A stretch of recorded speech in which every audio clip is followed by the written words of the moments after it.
is by His grace that we are here, and we are here to fellowship with Him. Amen. Amina. Amen. Tutafute vitabu, tutafute kalamu, tutafute na Biblia zetu tuziweke tayari. When we begin learning, emotions huwa zina interrupt mafunzo, so we need to be settled na tukubali Mungu anene nasi. Amen. For those who don't know me, I am George Bwire, na kwa neema ya Bwana natumika kama chombo kunena yaliyo ya Mungu asubuhi ya leo kwetu. So wacha Mungu atubariki sote pamoja takapokuwa tuna coordinate as we learn this morning. Amen. Praise God. We thank God for this year, for God has been with us from the very first day. Amekuwa nasi, na being that the theme of this year is the praises of God to go with us. God has not forsaken us, has not abandoned us. He has been with us in every step of our life. And that is why here we are at such a time to praise His name, to glorify His name, to do whatever we are doing in His house, kwa sababu yuko pamoja nasi. Praise God. Hallelujah. If you think God is not with you, then there is something in your mind that is not divine. Hallelujah. Biblia nasema, na mpumbavu anasema God is not in existence. Amen. So if you have something in your mind that tells you God is not with me, then there is something that is not divine in your life. For everything that happens in the life every day just portrays the praises of God in our life. Na hiyo ndio sababu moja tunafaa kuzidi kuegemea katika yeye, kuendelea katika yeye na kumtegemea katika mambo yote ambayo tunafanya katika maisha hii. Hallelujah. Praise God. But if we live the life that today we believe God can, tomorrow we believe God cannot, tomorrow, the other day we believe in this situation God can do something, but the other day when the situation becomes worse, we have another mind that maybe our God is not the real God who the Bible talks about. Amen. Praise God. Hallelujah. We should believe that our God lives in us, and every time we are calling upon His praises to go with us, we are not calling imaginations. Amen. Wakati unaanza kuimagine, maybe wacha tutuite, you don't even understand this presence you're telling God to let go with you. That is one failure of Christian life. Anytime unaanza tu kubahatisha katika mambo ya Mungu, you're failing. Hallelujah. We should be sure with what we do in the house of God. Every day, every time, every moment, we should be sure with what we do in the house of God. Na Mungu atatufikisha mahali ambapo tunaelekea kwa utukufu wa jina lake. Amen. Hallelujah. Today we are talking about the journey or exodus or motion. Amen. I am a leaf that is not falling far away from the tree. Amen. Niko tu hapo chini ya mti ambao, if the presence of God does not go with us, we should not go up from here. Amen. Hallelujah. Praise God. Tunapojifunza kutoka kwa the children of Israel, wakiwa katika kule Misri. Misri hawakujikuta tu, they went there. Wakati walifika kule, mateso yakawa, mangaiko yakawa, the slavery, all things that happened unto them ikawa. And time came when God decided to come down for their salvation. And the Bible says, I have heard their cry, and I have come to save them from that slavery. Amen. Na wakati huo walipookolewa, ndio tunaanza kuona safari sasa inaanza. Safari ya kuelekea katika mji ambao waliahidiwa na Mungu wao. Amen. The land that was promised unto their fathers, Abraham, Isaac and Jacob. Wakaanza safari ya kuelekea kule. Amen. Praise God. Amen. So motion is the action or process of moving or being moved.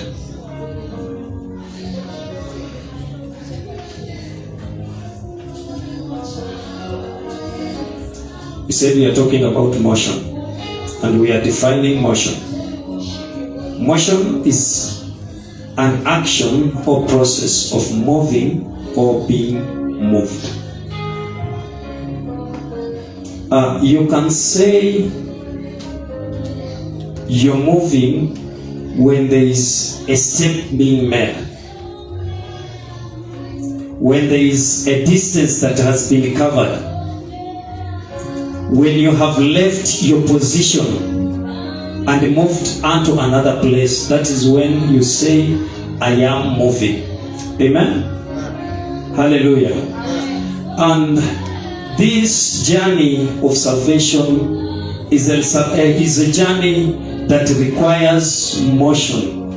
The life that we are living today is a journey. Amen. We can find that in 1 Peter chapter 1 verse number 17. Your life is a journey. And because it is a journey, you have to keep moving. Let's read there. Petro kwanza sura ya kwanza mstari wa 17. Na ikiwa mnamwita Baba yeye ahukumuye kila mtu pasipo upendeleo kwa kadri ya kazi yake, enendeni kwa hofu katika wakati wenu wa kukaa hapa kama wageni.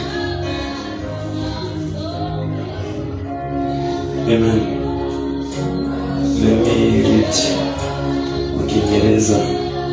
Wanakuwa na shida kidogo katika Kiswahili. Amen. For it is time for judgment to begin with God's household. And if it begins with us, what will the outcome be? Sorry. It is 1 Peter chapter number 1 verse 17. It says, He received honor and glory from God the Father when the voice came to him from the majestic glory, saying, This is my Son, whom I love. With him I am well pleased. Amen. Hallelujah.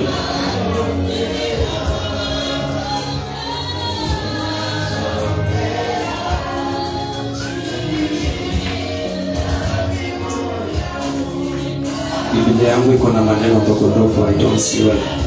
Amen. I was reading 2 Peter, sorry. This is 1 Peter. Since you call on the Father who judges each person's work impartially, live out your time as foreigners here in reverent fear. Amen. Since this life we are living today is a journey, and we are living in the world that is wicked, we are meant to live with the fear of God in us. Hallelujah. We are meant to live when we have the fear of God, so that we can make it up to our destination, where we are heading. But without the fear of God in us, we will fail in our way. Amen. Hallelujah. The Bible says, since you call on the Father who judges each person's work. Tunamuita Mungu ambaye anajudge kazi yetu, kila mtu kulingana na kazi yake. We should live with that fear of God in us, in this life that is the journey we are walking. Amen. We should understand that every journey has a destination. Wakati unaanza safari na haujui destination, hauwezi jua kama umepotea. Praise God. Ukianza safari na haujui destination, you cannot know when you're lost. It is only that person that knows his destination or her destination that can know when he is lost. Nitaleta mfano mzuri ya watu ambao hawajampokea Yesu Kristo. Watu hawa maisha ambayo wanaishi wanaona wako sawa. Haleluya. Na mtu kama huyu hata ukimwambia amepotea, kama hujamueleza amepotea kivipi, hata kuelewa, kwa sababu hajui ni wapi anatoka na hajui ni wapi anaelekea. But for those who know their destination, they are the ones that will know when they are lost. Hallelujah. Praise God. And that is why Jesus came unto us who are lost, na tukakosa kujua kama tumepotea, ndio tupate kujua ni wapi tunaelekea, ndio tupate kufahamu ya kwamba tulikuwa tumepotea na turudi katika njia ambayo ilikuwa sawa. Hallelujah. Praise God. We are talking about motion, the journey. In the journey we have to walk straight to the path, focusing on where we are heading. Hallelujah. As children of God, those who live today, who have believed in Christ Jesus, we all know our destination. Our destination is not this world. Our destination is not this flesh that we are living in. We have our destination, which is the New Jerusalem, life that is eternal. Amen. So if we know this is our destination, then in this journey that we are moving, anytime tunaona, we have to know na tunajua those principles or requirements that we need to make it to our destination. Amen. Praise God. We all know what God has told us. Vile tumefaa kuishi, vile tumefaa kutembea, vile tumefaa kufanya, vile tumefaa kunena, vile tumefaa kufikiria, ndio tumalize safari tukiwa salama. Hallelujah. So when you are moving na ujipate hauendi sambamba na mapenzi ya Mungu na vile Mungu ananena, that is when utaanza kuona this, now I'm getting lost. But if you don't have God in you, the Spirit of God in you, the fear of God in you, katika hii safari utakuwa unaenda tu vile unataka, unaenda vile unataka. Unapotea haujui unapotea, unarudi haujui umerudi, like you don't know the path to use and the path not to use. You don't know what to do in the way and what not to do. Praise God. Hallelujah. Hallelujah. We call upon the presence of God to go with us in this year, being our year's theme. Amen. But are we really ready to go with this presence of God? Are we really ready to go with God in this journey? Tukisoma Exodus tukianza pale wakati Mungu anaita Musa, anamwambia hata nimekuita kwa jina kwa sababu nakujua, and I am sending you to go and rescue the children of Israel from Egypt, na katika hiyo safari mtakapoenda nitakuwa na nyinyi. Alafu tena kule mbele tunapata Mungu anasema there is no way I'm going with you. Why? Because their necks became stiff, like ni ngumu, haiwezi geuka. Mungu akikwambia angalia huku, you don't look that side. Akikwambia angalia huku, you don't look that side. Wewe unataka tu kuenda vile unataka. Amen. When we call upon the presence to go with us, we have to be free. Shingo zetu zikuwe free. Akikwambia angalia huku, unaangalia. Akikwambia angalia huku, unaangalia. Amen. Praise God. Hallelujah. What made the journey of the children of Israel to become very long, very very long, ni hiyo kukua wagumu katika kuelewa mwelekeo wa Mungu, kuelewa vile Mungu anataka watende katika maisha yao. And this is what is happening in the life of the Christians today. Amen. We know our God saved us. Hallelujah. Vile tu Mungu aliokoa wana wa Israeli kutoka Misri, ndivyo alituokoa pia sisi kutoka katika dhambi. Vile wana wa Israeli walikuwa slaves kutoka huko Misri, ndio pia sisi tulikuwa slaves katika sin. Amen. And when Jesus came and saved us, we began this journey of salvation, coming out of this slavery and becoming the slaves of righteousness. But time is coming, kwa sababu maisha yameanza kukua magumu kidogo, tunapata ugumu katika safari, tunaanza kutamani tena kurudi kule Misri. Vile watoto wa Israeli walikuwa wanaanza kulalamikia Musa, wanamwambia hata ni heri tungekufia huko katika mikono ya Bwana kule Misri, penye kulikuwa na nyama. Why? They are not ready to persevere. Amen. To persevere the consequences of the journey. Safari si rahisi.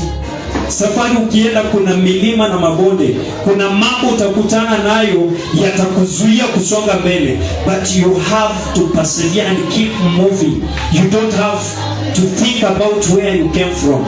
You don't have to think about the past. You just have to keep focusing. Amen. Praise God. Hallelujah.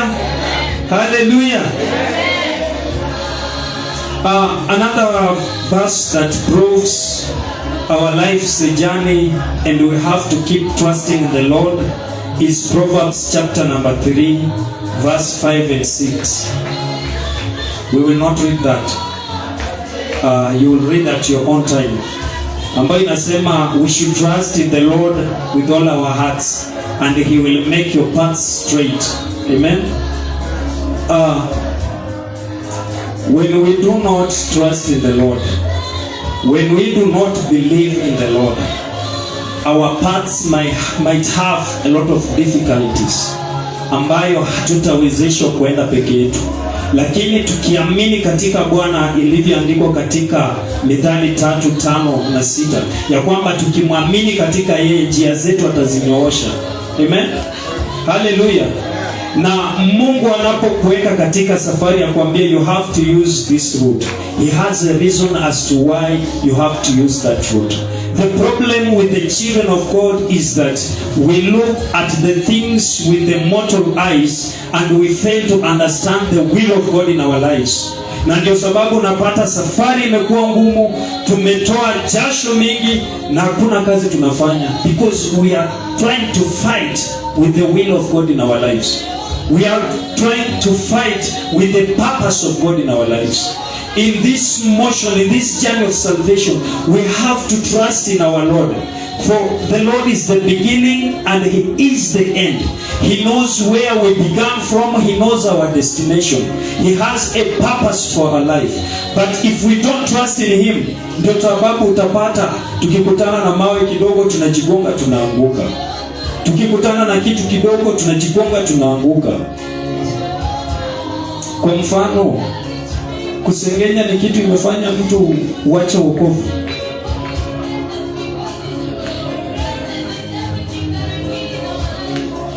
Praise God. We said salvation is a journey and we have to keep moving. Sasa wewe wakati unasengenywa, hiyo ni kitu ya kufanya uache wokovu.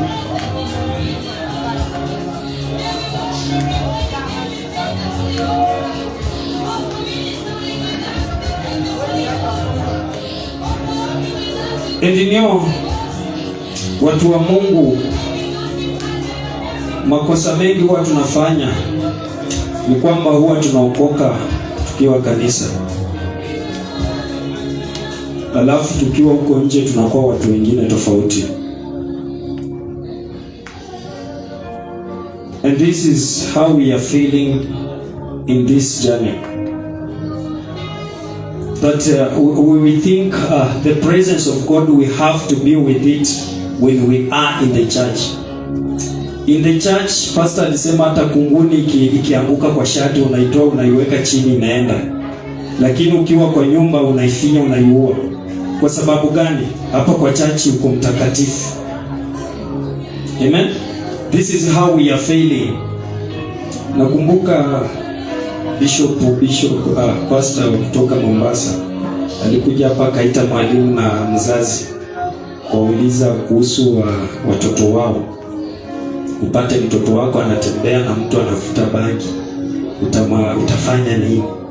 Nilikuwa nasikia nitamwambia mwelekeze akue katika njia sawa, akuelekeze, lakini in reality mzazi ukutane tu na mtoto anatembea na mtu anafuta bangi. In reality tutoke sasa hapa kwa kanisa penye watu wote wanatuona. Amen. In reality ukutane na mtoto anafuta bangi, anatembea na mtoto wako. Amen. This is one of the examples I'm trying to imply, that in this journey tusikue tu katika safari ya wokovu wakati tuko kwa kanisa. Tunakuwa watakatifu. We know how to think right when we are in the church, but when we come out of the church, we become something different. Hallelujah. We have to trust in the Lord in this journey. We have to be right.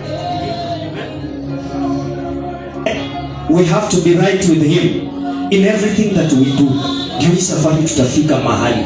Lakini wakati tunaokoka tu tukiwa kanisani, tunakosea. Wakati tunaokoka tukiwa mbele ya washirika wenzetu, tunakosea. We have to be righteous everywhere we are. We have to be right with our God everywhere we are. Tukiwa kule kazini, tukiwa mahali popote pale, we have to stand very right, trusting in God to make our paths very right. So we will make it to the other side. But if we do not do that, tutakuwa tunakuja mbele za watu wanatuona tumeokoka, but when we go back there penye hawatuoni, we are something different.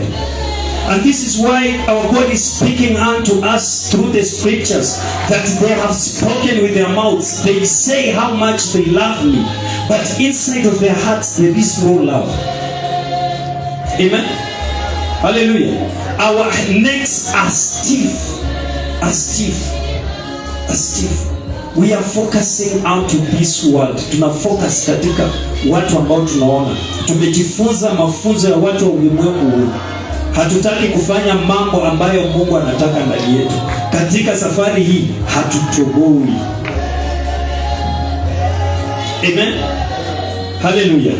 So this morning, you know, we have that tendency of listening to the word of God na tunasema tumebarikiwa, but baada ya kutoka nje ya mlango and these things vanish inside of us. The word of God, when we hear it, it has to dwell in us, to dwell in our minds, in our hearts, and keep speaking it wherever we are. Let the world understand that we are the people of the way. People that are heading somewhere in the kingdom of God. This is how we are meant to live. And if we trust in our God, God will make our paths straight. Anasema hata milima ataifanya iwe tambarare. Amen. Vita atakutana nazo barabara. Unajua, God sees battles before we see them. Amen. Hallelujah. Amen. This reminds me of the scripture in Exodus. Wakati wana wa Israeli wanatoka, I think it is chapter 17.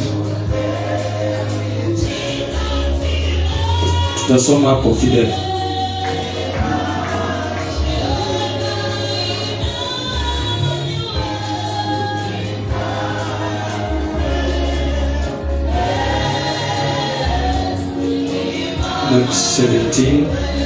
Not 17, but 13 verse 17.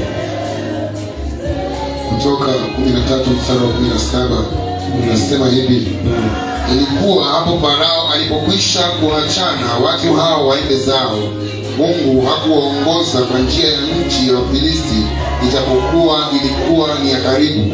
Maana Mungu alisema wasije wakaghairi watu hawa hapo watakapokutana na vita na kurudi Misri. Amen. Sometimes God leads you into the way that seems to be long. Amen. Katika safari ambayo ni ndefu. Kwa sababu gani? Kwa sababu ile safari ya karibu ashaona vita viko pale. Ndio anachukua another route. He takes you to another route. The route that is safer. But kama wanadamu tunaona hii route inakuwa ngumu. Kwa mfano ile route ambayo ni wageuze hivi kuwapeleka ilikuwa bahari mbele yao. Amen. Wakaangalia Musa wakashindwa, kwani huyo Mungu wako anatuelekeza wapi? And these are the questions we ask ourselves today. Wakati Mungu ametuondoa katika njia ambayo ni ya battles, njia ambayo imejaa vita, na tuelekeza kwa njia ambayo ni njema, ingawaje hatuioni, but he is coming to make it. Alafu tunaanza kulalamika, tunaanza kujiuliza, is God purposing to destroy us? Kwa sababu kama anatuambia twende huku na Wamisri ndio wale wanakuja, is he purposing to destroy us? Wakasahau tena ni Mungu ambaye aliwatoa huko Misri baada ya kupigana vita mbalimbali na Farao akamshinda. Wamesahau ni yeye ambaye amewafikisha hapa, anawaambia watumie this route. Wanaona ni Musa anajaribu kuwaleta hapa wauawe. Amen. This is the life we are living today as Christians. We forget every now and then. When we are made to trust in our Lord in every step that we make, we forget because of what we see ahead of us. Amen? Hallelujah. Praise God. We are talking about the journey. We have to keep moving in this journey. Na vile nilisema, a leaf that is not falling far away from the tree, we are still focusing about the presence of God going with us. So there is no way you will go with the presence of God when you don't have trust in that presence. And anyway, you cannot go with the presence of God when you don't know that presence. Amen. Who can tell us which this presence, what this presence is?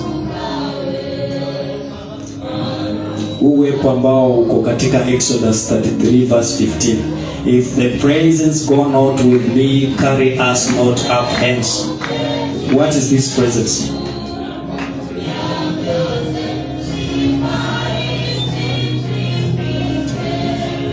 Amen. Feel it? Holy Spirit of God. The Holy Spirit of God. The presence of God.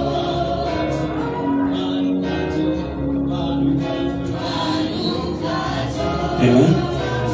Usiniambie tunaambia uwepo wa Mungu ende nasi na tujue uwepo ni nini. Amen. Someone with a different idea. What is this presence? Amen.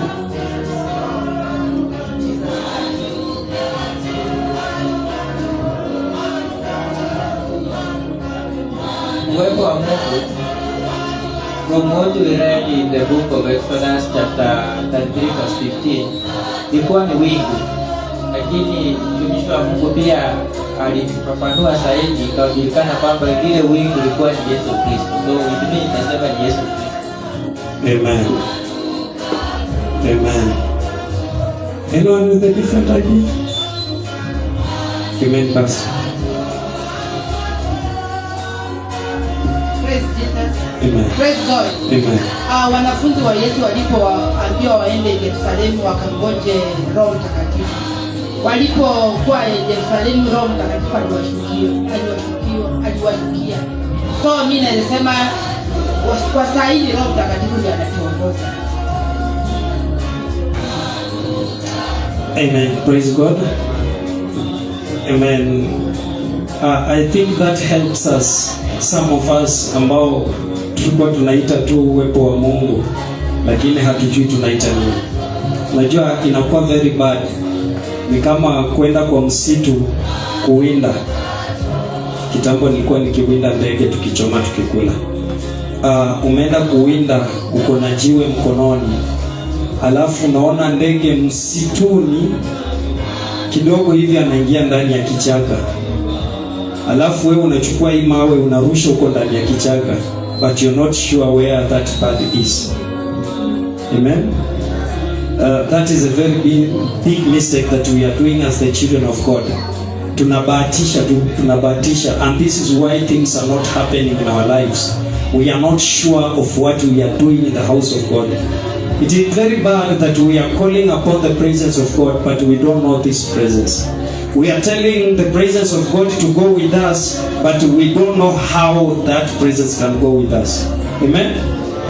Hallelujah.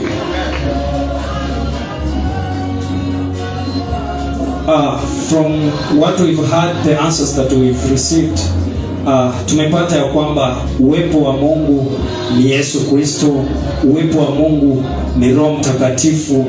Yesu Kristo, Roho Mtakatifu ni Mungu. Amen. So the presence of God is God himself.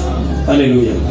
And this is why he is telling the children of Israel in Exodus 33 that I will not go with you, because when I go with you, I will destroy you. Nitawaharibu. Amen.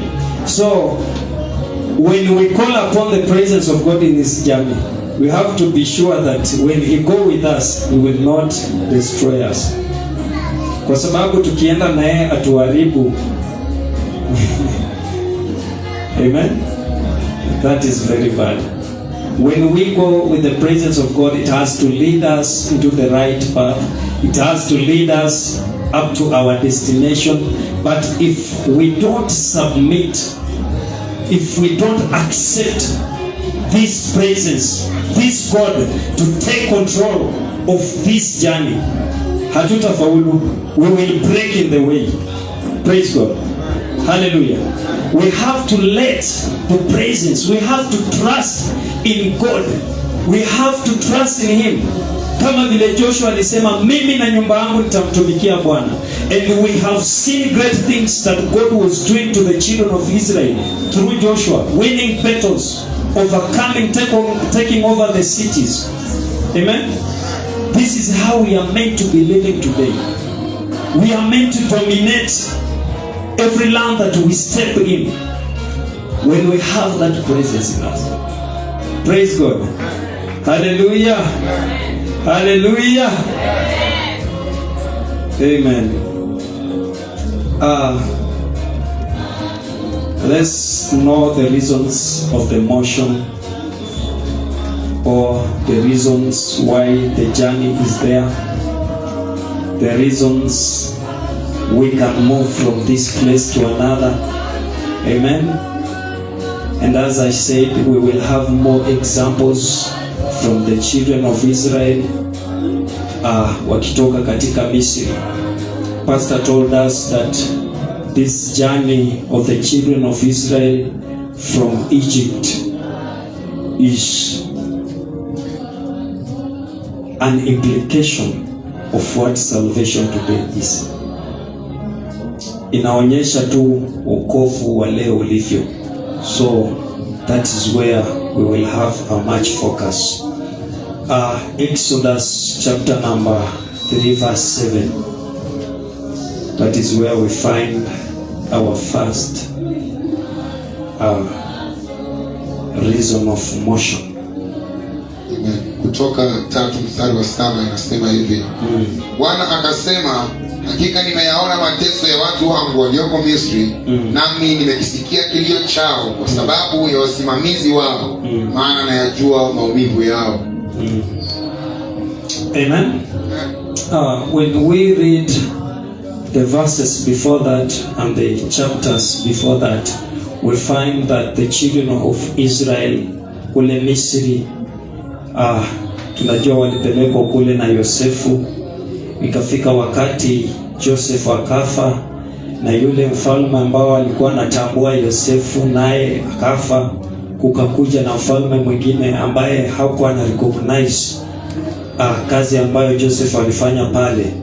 So akakaa ndani yake akafikiria, akasema these people, wana wa Israeli, wanazaliwa zaidi na ni watu ambao wako na nguvu na wanaongezeka kila mara. Itafika wakati watu hawa wataungana na adui zetu, wakati vita itainuka na watoroke waende. So mfalme ule akatafuta mbinu. He looked for a way ya kufinya hawa watu wafili wako inferior, wafeel they are not strong enough, wafeel they are not able to do anything against the Egyptians. Ndiye akainua the slavery, akaanza kuwafanyisha vitu ngumu, kazi ngumu. Lakini hata katika hayo yote walikuwa bado wanaongezeka, tukuzaliwa kukua wengi. And that is when alileta sheria ya kuua kila kijana ambaye anazaliwa wa kiume. Amen. So in that process, wakati vijana wanauawa, wazazi wao wanatumika zaidi, wanaumia katika mateso, wanalilia Mungu kwa sababu ya ile hali ambayo wanapitia ndani. Amen. They became slaves in Egypt, suffering, doing work that is beyond the limit of man. Amen. Na wakawa wanamulilia Mungu katika hali hiyo. Wanamulilia Mungu awaondoe katika mateso hayo. Amen. So we find that one of the reasons that can make a man leave one place to another is because of suffering. Yale mateso ambayo unapitia, maumivu ambayo unapitia ndani, yanakufanya unaondoka katika nafasi kwenda nafasi nyingine. Kwa mfano, wengi wetu hapa si wazaliwa wa hapa. Tulitoka kule tulikotoka kwa sababu ya ile hali ambayo tulikuwa nayo, ili tuje hapa tufanye nini? Tutafute hali ambayo ni njema kidogo, hali ambayo ni nzuri, hali ambayo itafurahisha, afadhali maisha yetu yafanane vyema kuliko yalivyo. Amen. So this is what happened to the children of Israel. They were suffering, doing a lot of works. Alafu imefika wakati mpaka watoto wao wanauawa. Wakamulilia Mungu, tuokoe. Wakamulilia Bwana, tuokoe. Amen. And this is when God chose Moses, and he prepares him for this work. Hallelujah. So the journey of the children of Israel from Egypt is because of God's intervention. Wakati Mungu ameintervene katika ile hali ya maumivu yao, as he says in 3:7, ya kwamba nimesikia kilio chao, nimesikia mateso yao, huzuni walio nao, nimekuja sasa kuwaondoa pale ndani, kuondoa katika hiyo mateso, niwapeleke katika nchi ambayo niliahidi mababa zao. Amen. Hallelujah. Hallelujah. As I said, this journey refers to today's salvation. Amen. Hallelujah. Hata sisi wanadamu, kabla tufanyike vile tulivyo leo, wale ambao tumeokoka tulikuwa slaves of sin. We were slaves in sin. Now, you know, a slave, Biblia inasema a slave hana nafasi ndani ya nyumba ya master wake, lakini pale ndani hataishi milele akitumika tu. Na unajua slave akifanya kazi halipwi. Kukuwa slave na servant are two different things. A servant is paid, a slave is not paid. Slave anatumika tu, kazi yake ni kutumika. So we were the slaves of sin. We sinned bila control, bila kujizuia. Na uwezi amua that today I'm not sinning because you are a slave. Chenye your master anakuambia ndio chenye unafanya. Hallelujah. This is the life we were living before Christ came for us. We lived in sin. We were slaves of sin. We were meant to be destroyed because of this sin. Tulikuwa tunaangamia polepole kwa sababu ya hii dhambi, na tulikuwa tuangamie paka milele kwa sababu ya hii dhambi. Praise God. Haleluya. Haleluya. Vile wana wa Israeli walipokuwa wakitumika na wa Misri, ndivyo nasi tulikuwa tunatumika na mwovu shetani katika hali ya kutenda dhambi. Amen. Hallelujah.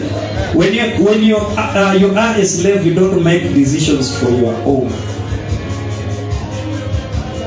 Hauwezi amua chenye master wako anakuamulia ndio unafanya.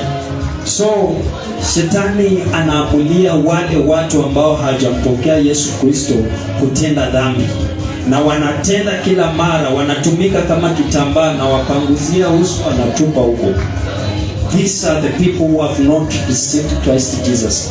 But for those who have received Christ Jesus, the Bible says we have been set free, and we are free indeed. And when we are set free from the slavery of sin, we become slaves of righteousness. Amen.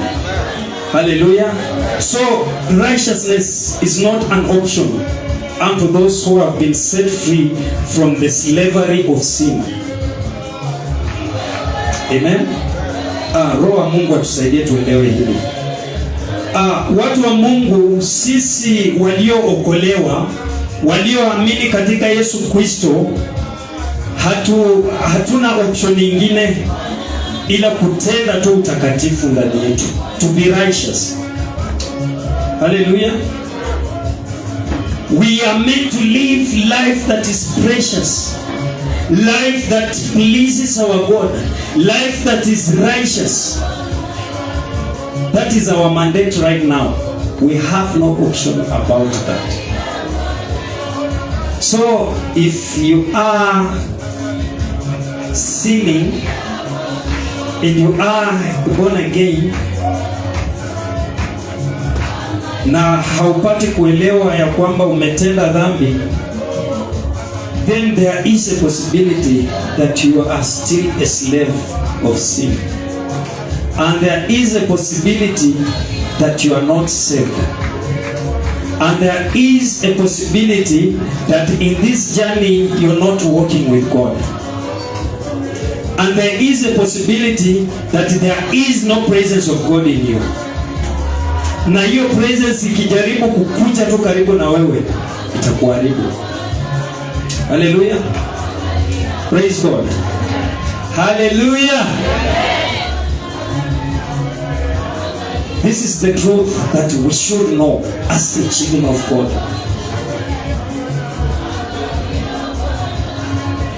Amen. Amen. Amen. Amen. Amen. We should live life that is precious in this journey, ndio tupate kufika mahali ambapo tunaelekea. Hallelujah. Praise God.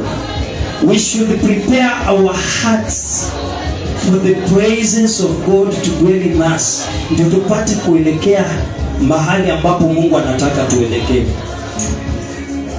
Katika Zaburi za Daudi, neno la Bwana likauliza ya kwamba ni nani atakayesongea karibu na uwepo wa Mungu, katika hema la utukufu wa Mungu, katika mlima ambao umejaa utukufu wa Mungu. Who will ascend unto that place that is full of the praises of God?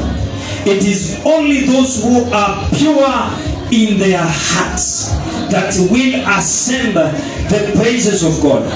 Amen.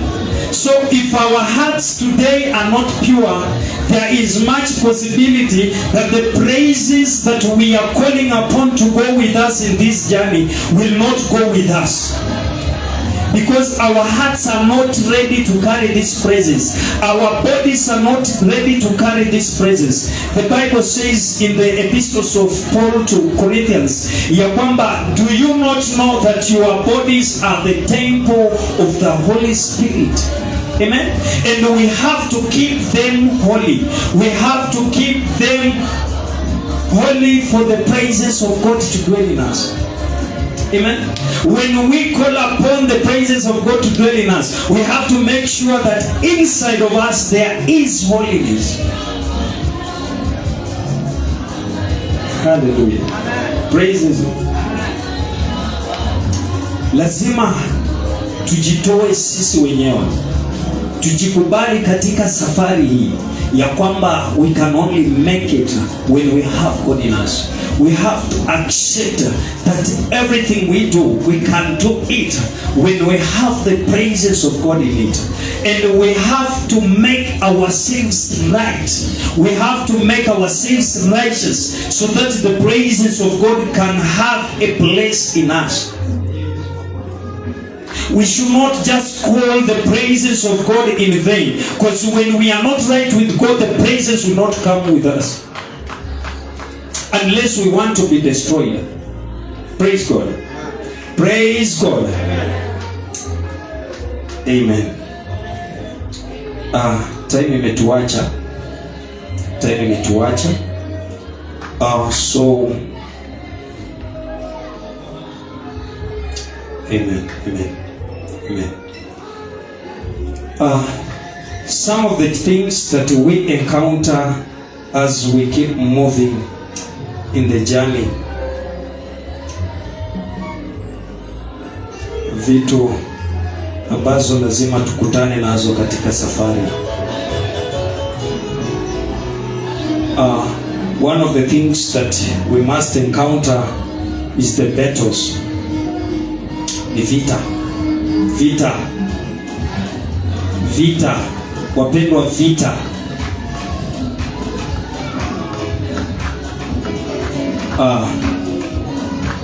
Kwa wale ambao wanafuatilia vitu za Fideli za mtandao, recently amekuwa akituambia kwamba ile siku ambayo ulisema tu ya kwamba I have accepted Christ Jesus as my Savior, umefungua vita, umeanzisha vita kati yako na shetani. Hallelujah. Praise God. And this is the journey we are in now, a journey full of battles. Kama wewe ni Mkristayo ambaye umeokoka, umemtambua Yesu Kristo, and you're not fighting any battle. Amen. Jichunguze vizuri kwa sababu we are living in the world that is not our home, world that is our enemy. Everything we do in the house of God today as we live, they are against the world. So the world is against us, na watainuka kila siku ni kwa ajili ya kutupiga. So in this journey we are in the battlefield, and we are not meant to rest. Day and night we have to keep fighting for this journey to be accomplished. The Bible says that the kingdom of God has suffered violence. It is only those who are strong that will take over, that will reign, that will dominate. Amen. So as we are living in this journey of salvation, we have to understand that this life that we are living, the life of salvation, is a battle. We don't have to sleep. We have to keep fighting day and night. And the Bible says that the battles that we are fighting are not the battles of the flesh and blood. Hallelujah. Wapendwa, vita ambazo tunapigana si vita za mwili, za nyama na damu. If you're still fighting those battles, you still have a very long way to go. Na kama unadhani mwenzako kukusengenya ni vita ambazo unafaa kupigana nazo, you still have a long way to go. Wakati unakasirikia mwenzako kwa sababu alinena jambo ambalo limekuumiza roho, you still have a long way to go. This is not the battle that you are meant to be fighting. We are meant to be fighting with the leadership, with the principalities, with the leadership of the darkness of this world. We are not meant to be fighting our own brothers. In the church we are having enemies sitting in the same church, and they call themselves born again. Is this the battle we are fighting? Wewe umekaa hapo na ndugu yako anadhani ni rafiki yako, anadhani ndugu yako, lakini wewe ndani yako uko na hasira na yeye. Kuna watu hawasalimiani ndani ya kanisa. Do you know what you're doing? Hallelujah. Are you walking with God? We are calling upon the presence of God to go with us. Wewe ukimchukia ndugu yako, are you walking with God? Ati mimi huyu aliniboo.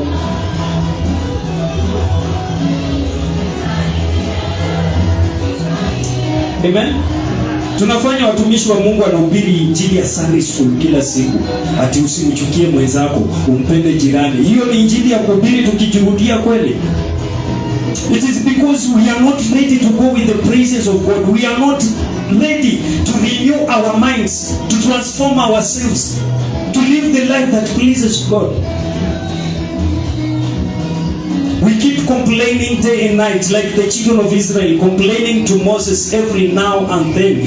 Many died. The journey became very long because they did not allow God to lead them. And this is how we are living today.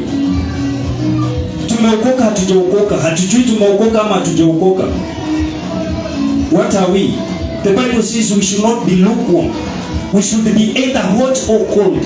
Kwa sababu tukikuwa lukewarm, God will spit us out. Children of God, we are living in the battles, and we should understand that shetani akitaka kuharibu kanisa, anaanza kupiganisha ndugu. Anakuchokoza wewe, anajua ukishikana na huyu mtasimama muendelee, so anajaribu kuwatenganisha. So these are not the battles that we should be fighting. Fighting your brother, fighting your friend. We should go to our knees, fight with the devil. As it is written in Ephesians chapter number 6, verse number 10 up to 20. Tunaongozwa vile inafaa tupigane katika hii vita. Kabla uingie kwa vita umefaa kujiandaa aje. Amen. Hallelujah.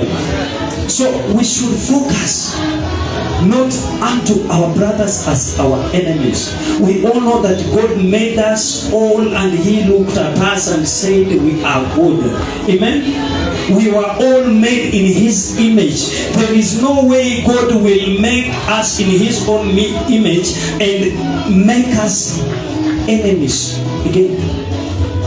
So as we are living in this journey, we should love one another. From the inside of our hearts, we should love one another. Not with the words of our mouths, but from the deepest of our hearts, we should love one another. If we want to move with the presence of God, we should stop complaining. Every now and then, we should not. Amen. Mungu atusaidie tuelewe hili, ya kwamba kama tumeokoka. Hatujaokoka tukiwa kanisani, alafu tukifike kule nyumbani hatujaokoka. Kule kazini hakuna mtu anatambua wewe unamjua Yesu Kristo ama hapana. Kule penye unatembelea, hata mtu akisikia unasema Bwana asifiwe, anashangaa, huyu amesema nini? This is not the kind of journey we are meant to be living. We are meant to live life that Mungu akikaa pale juu anakuangalia hivi, anakuona kama Yobu, anauliza shetani, umenionea Yobu? Kwa sababu gani? Irrespective of the challenges, of the situations where you are, whether you have it or not, your focus is still on God. Your love is still unto God. You're not changing because things are changing in the world. You're not changing with generations. You're still living to proclaim that God is the Lord of your life. Hallelujah. Hallelujah. The same applies to worship. Na happen na imetusumbua sana Wakristo, ya kwamba tumejua wakati tunasimama hapa, watu kadhaa wanasimama hapa, alafu wanatuambia tuinue mikono, alafu wanaimba wimbo tukirudia. So that is what we are calling worship according to us, ya kwamba tunatoka huko kwetu tunakuja kwa kanisa kuworship. Hey. Praise God. The worship that pleases our God begins from the heart. And that is why in Romans chapter number 12, beginning from verse 1, the Bible tells us not to conform ourselves unto the things of the world, but to transform ourselves by the renewal of our minds. Amen. We should renew our minds if we want to worship God the way it pleases Him. When we renew our minds, Bible inaendelea ikisema hapo chini ya kwamba we should present ourselves as a living sacrifice. And this is the worship that is acceptable before God. Praise God. Hallelujah. We are talking about the journey. We are in the journey. We all know that. And this journey we are heading somewhere. So, in this journey that we are heading somewhere, without God, without being right with God, our journey will be so long with a lot of complications in it.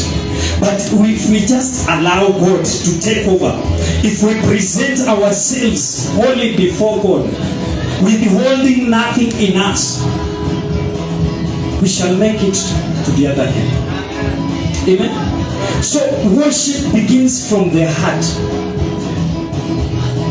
not on the lips.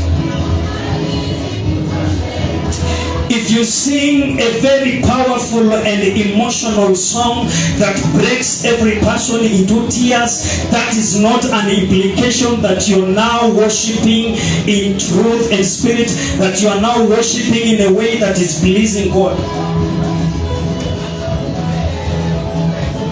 Worship begins from the heart. You first have to present yourself as a living sacrifice. Sanctify yourself, make yourself pure, make yourself holy for the praises of God to dwell in you. A worship that carries not the praises of God, that is not worship that is acceptable before God. So watu wa Mungu, tuache kukua kama watu wa ulimwengu huu. Tuache kukua kama wafarisayo. Ilivyoandikwa katika maandiko, tunafanya vitu ili watu watuone. Katika safari hii, we shall not focus on men. The Bible says in Colossians chapter number 3,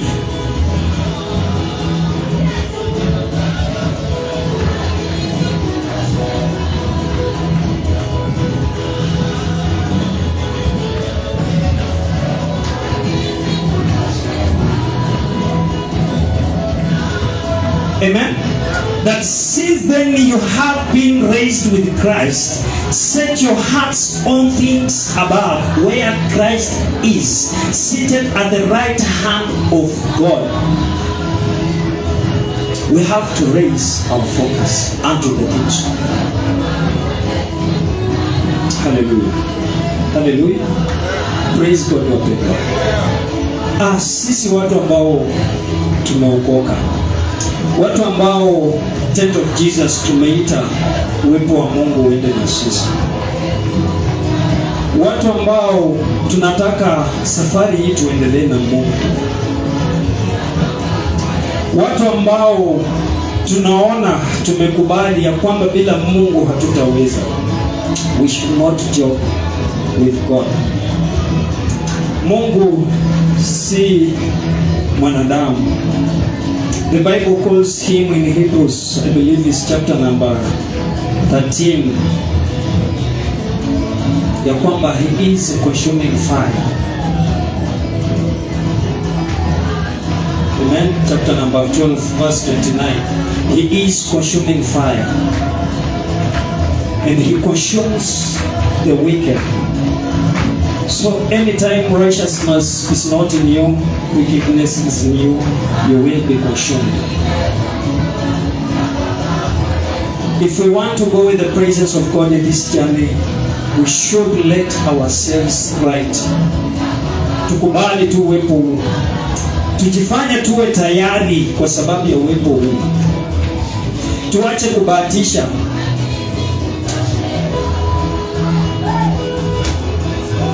Amen. Tusimame.